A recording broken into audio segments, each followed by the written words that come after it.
안녕하세요. 인생은 흐르고 이야기는 남는다. 이야기 인생 TV에 오신 것을 환영합니다. 오늘은 그야말로 옛날 이야기 한 편을 소개할까 합니다. 이야기의 배경은 조선시대인데 앞에 호랑이 담배 피던 시절에를 붙여야 어울릴 것 같은 옛날 옛적 이야기입니다. 자, 그럼 시작하겠습니다.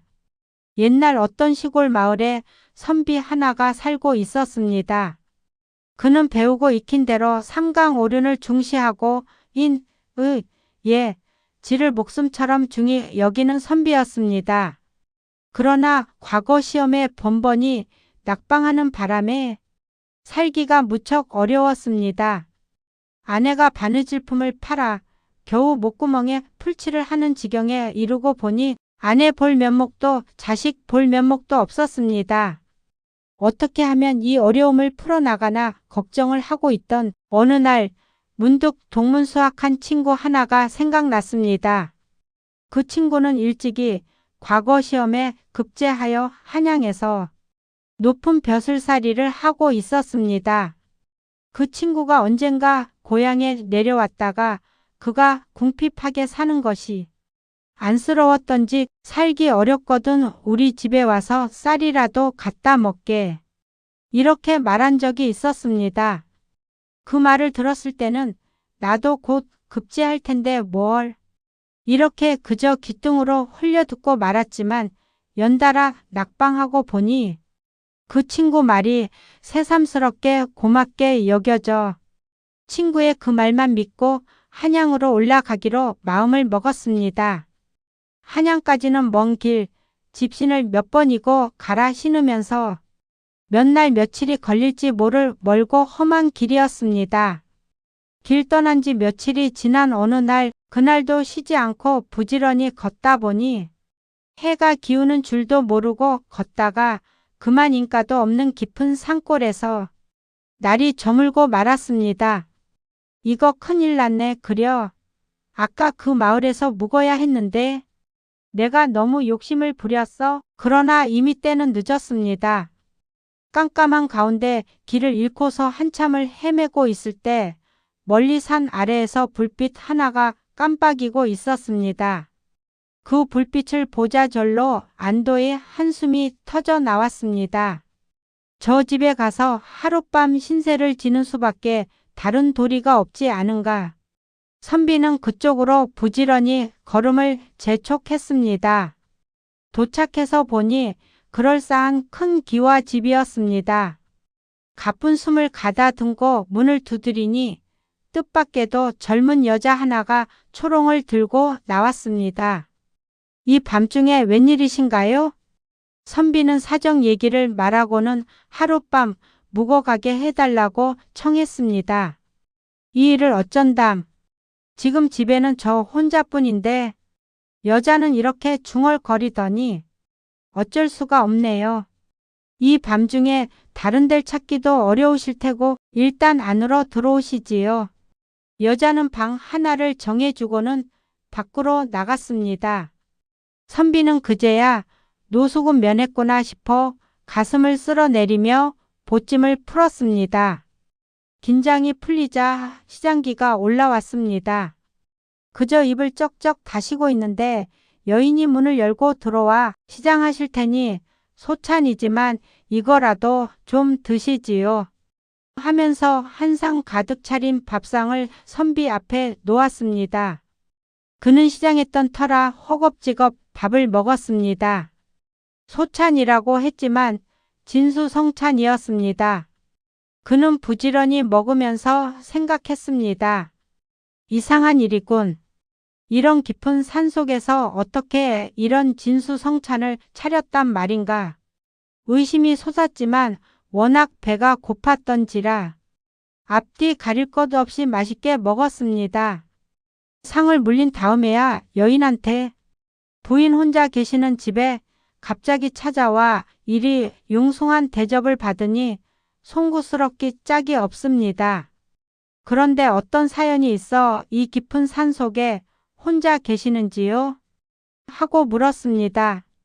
그러자 여인은 자식 하나 남기지 못하고 서방님이 일찍 돌아가시니 세상 만사가 다 싫어져서 그냥 산속으로 숨어들었답니다. 하면서 한숨을 푹 내쉬었습니다. 다음날 선비가 길을 떠나려고 하니 여인이 소매를 붙잡으면서 이것도 인연이오니 하루만 더 쉬었다가 가시지요. 그냥 보내기가 아쉽습니다. 그렇게 간곡히 붙잡자 선비는 그만 마음이 움직여서 그대로 주저앉고 말았습니다. 하루 종일 편안히 쉬면서 진수성찬을 대접받고 밤이 되어 한 이불 속에 들어가니 모든 것이 꿈만 같았습니다.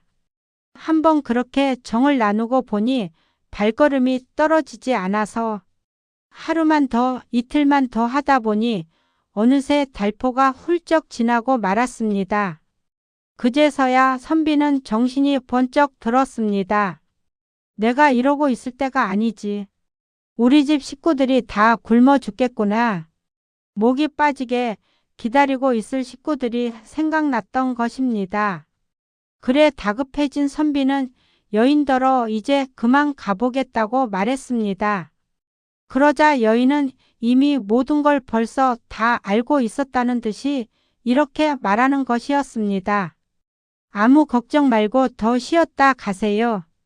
선비님 댁에 벌써 먹을 것, 입을 것을 다 보내두었답니다. 놀란 선비가 물었습니다. 아니, 그게 사실이요? 사실이고 말고요. 조금도 걱정하지 마셔요. 그 말에 선비는 마음을 놓고 다시 또 며칠을 머물면서 온갖 대접을 받으며 즐거운 나날을 보냈습니다. 그렇게 또 달포가 지나자 선비는 아무래도 안 되겠소. 이참에 얼른 집에 다녀올 테니 보내주시구려. 네, 꼭 다시 오리다. 그러자 여인은 집 떠난 지가 오래되셨으니 더는 붙잡지 못하겠네요. 가시거든 저를 잊지 마시고 다시 꼭 오셔야 합니다. 이렇게 말하면서 노자는 물론 이련이와 말까지 한필 내주는 것이었습니다. 말을 타고 보니 식구도 빨리 집에 도착했습니다. 아내가 뛰어나와서 서방님, 먼 길 다녀오시느라 수고 많으셨습니다. 얼마나 좋은 친구를 두셨길래 이렇게 많은 금은 보화를 보내주셨는지요. 한평생을 먹고도 남겠어요. 아내의 말에 아, 그럼 내 친구인데 오죽할까? 선비는 이렇게 어물쩍 넘겼지만 그 재물은 여인이 보내준 것이 분명했습니다. 세상의 덕을 봐도 이렇게 단단히 볼 수 있나? 선비는 집에서 며칠을 묵었는데 자꾸만 그 여인 얼굴이 떠올라 견딜 수가 없었습니다. 사람의 도리로 보더라도 여인을 찾아가서 고맙다는 인사를 하는 게 마땅하지 않은가? 이렇게 마음을 먹고는 아내에게 말했습니다. 안 되겠소. 내 다시 한양으로 올라가 친구를 만나 한 번 더 정중히 인사를 하고 오리다. 이렇게 말하고는 집을 나섰습니다.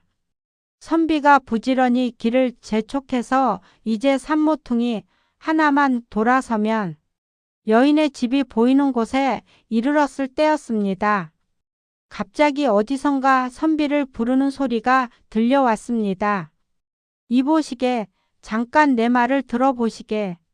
선비가 놀라서 돌아보니 백발이 성성한 어떤 노인네가 오동나무 밑에서 자기를 부르고 있었습니다. 노인장은 니십니까? 나로 말할 것 같으면 하늘나라에 계신 자네 선친의 친구일세. 내가 지상에 내려간다니까 자네 선친이 간절히 부탁하여 이렇게 찾아온 것이니 선친이 전하는 말을 들을 텐가 아니 듣고 그냥 갈 텐가. 선비가 노인 앞으로 가서 무슨 말인지 듣고 가겠노라고 하니 노인이 말했습니다. 자네 아주 큰일 날 뻔했어. 자네가 지금 만나러 가는 그 여자는 사람이 아니라 욕이야. 천년 묵은 구렁이가 둔갑한 거란 말일세. 이참에 자네가 오면 자네를 잡아먹으려고 지금 준비하고 있다네. 그렇게 예쁜 여자가 구렁이라니요? 믿기지 않거든. 내 하라는 대로 해보게. 그 집에 당도해서 바로 대문으로 들어가지 말고 뒤로 돌아가 살짝 뒷담을 넘어가 안방을 몰래 엿보란 말이야. 그러면 내 말이 거짓이 아닌 것을 알게 될 걸세. 그러면서 이렇게 덧붙였습니다. 자네가 살 수 있는 방법은 딱 한 가지뿐이야. 그 여자가 밥상을 차려오거든. 밥을 한술 떠서 입에 물었다가 여자를 향해 확 뱉어버리라고. 그렇게 해야만 죽음을 면할 수 있어. 알았지? 내 말 명심하게. 이 말을 남기고는 백발노인은 사라져 버렸습니다. 이상한 일도 다 있구나. 그렇게 예쁘고 정숙한 여자가 구렁이라니. 여자의 집에 당도한 선비는 대문 앞에서 이럴까 저럴까 망설이다가 아무래도 그냥 들어가기가 꺼림칙하여 노인이 일러준 대로 집 뒤로 돌아가 담을 살짝 넘었습니다. 그리고는 방문 가까이 가서 손가락에 침을 발라 문구멍을 뚫고서 방 안을 들여다보았습니다. 그런데 이게 웬일입니까? 방 한가운데는 커다란 구렁이가 굼실굼실 또아리를 틀고 있었습니다. 노인의 말이 거짓이 아니었구나. 선비는 소름이 끼치고 오금이 저려왔지만 마음을 단단히 다잡고는 다시 담을 넘어 밖으로 나와 대문 앞으로 가서 문을 두드렸습니다. 그랬더니 대문을 열고 나온 것은 구렁이가 아니라 아름다운 그 여인이었습니다. 여인은 몹시 반가워하면서 선비의 손을 덥석 잡았습니다. 오셨군요. 어서 들어오세요. 여인은 옛날과 조금도 다름이 없었습니다. 상냥하고 아름다운 목소리로 말했습니다. 잠깐만 기다리세요. 시장하실 테니 우선 상을 차려오겠습니다. 여인은 밖으로 나갔습니다. 잠시 앉아 기다리자니 여인은 지난번처럼 진수성찬을 차려 선비 앞에 갖다 놓았습니다. 분길같이 고운 손으로 선비의 손에 숟가락을 쥐어주면서 식기 전에 어서 드셔요. 밥을 한 숟가락 떠서 입에 넣은 선비는 순간 갈등에 휩싸였습니다. 이걸 뱉어야 하나 말아야 하나? 뱉으면 나는 살고 저 여자는 죽겠지. 그러나 돌이켜보면 저 여인 덕에 내가 가진 호강을 다 누려보았고 굶어 죽을 지경에 있던 우리 집이 잘 살 수 있게 되지 않았던가. 선비는 이런 생각을 하며 여인을 한번 바라보더니 꼭꼭 씹은 밥을 그냥 목구멍으로 꿀꺽 삼켜버렸습니다. 밥 한 그릇을 다 비울 때까지 그렇게 갈등을 하면서도 선비는 끝내 밥을 뱉지 않았습니다. 밥 한 그릇을 다 비우자 여인이 말했습니다. 선비님, 어찌 그 밥을 제 얼굴에 뱉지 않으셨습니까? 선비가 깜짝 놀라서 아니, 그럼 당신은 모든 걸 알고 있었단 말이오? 알고 있었지요. 자초지종을 다 알고 있었지만 차마 말을 할 수가 없었던 거지요. 그러면서 여인은 다음과 같이 말했습니다. 선비님이 만난 그 백발노인은 천년 묵은 지네랍니다. 이 꼴짜기에서 저처럼 용이 되기 위해 몸과 마음을 닫고 있는 중이었답니다. 그런데 나와 노인 중에 하나만 용이 되어 승천할 수 있는 운명이었지요. 이번에 선비님의 마음을 얻어 제가 승천하게 되는 것을 알고는 그것을 방해하려고 그렇게 나타난 것이랍니다. 이제 저는 선비님의 마음을 얻은 덕택에 용이 되어 승천하게 되었습니다. 여인의 말에 선비는 놀라움을 금치 못하면서 말했습니다. 그리 된 일이었군요. 나는 그간에 입은 은혜가 너무도 크고 고마워. 차라리 나 혼자 죽고 말자고 작정했던 것이라오. 선비의 말에 죽기는 왜 죽는답니까?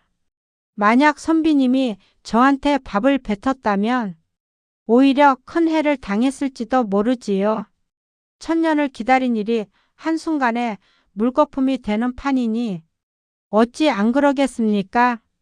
그러나 이제 일이 다 잘 되었으니 걱정 마셔요. 이렇게 말한 여인은 가만히 자리에서 일어나더니 선비에게 큰 절을 올리고는 자, 저는 이제 떠나갑니다. 먼 훗날 연화 도량에서 다시 만날 때까지 길이 평안하세요. 여인이 말을 마치자 갑자기 뇌성병력이 치면서 천지가 진동하였습니다. 선비는 너무 놀라 그만 정신을 잃고 말았습니다. 한참 만에 정신을 차리고 보니 자기가 묵었던 기와 집도 여인도 온데간데 없고 혼자 바위 위에 덩그러니 누워 있었습니다. 일어나 주변을 살펴보니 바위 밑에 큰 구멍이 하나 있는데 거기에는 커다란 뱀의 허물이 있었습니다. 구렁이가 용이 되기 위해 돌을 닦았던 터가 분명했습니다. 이게 정녕 꿈은 아니었구나. 선비는 혼자 중얼거리며 집으로 돌아왔습니다. 그 일 후로 선비가 하는 일이 모두 술술 잘 풀려서 과거에도 급제하고 평생 행복하게 잘 살았다고 합니다. 이야기는 여기서 끝이 났는데 어떻습니까? 그런 때로 들을만 하셨습니까? 허황한 이야기지만 저는 이 이야기를 처음 들었을 때 큰 감동을 받았습니다. 자기 이익을 위해서는 물불을 가리지 않는 오늘날 을이라고 눈 씻고 찾아도 찾을 수 없는 이 시대에 이 이야기는 큰 울림으로 다가왔기 때문입니다. 재미있는 시간이 되셨다면 구독과 좋아요, 알림 설정 부탁드립니다. 다음 시간에 더 좋은 내용으로 찾아뵙겠습니다. 감사합니다.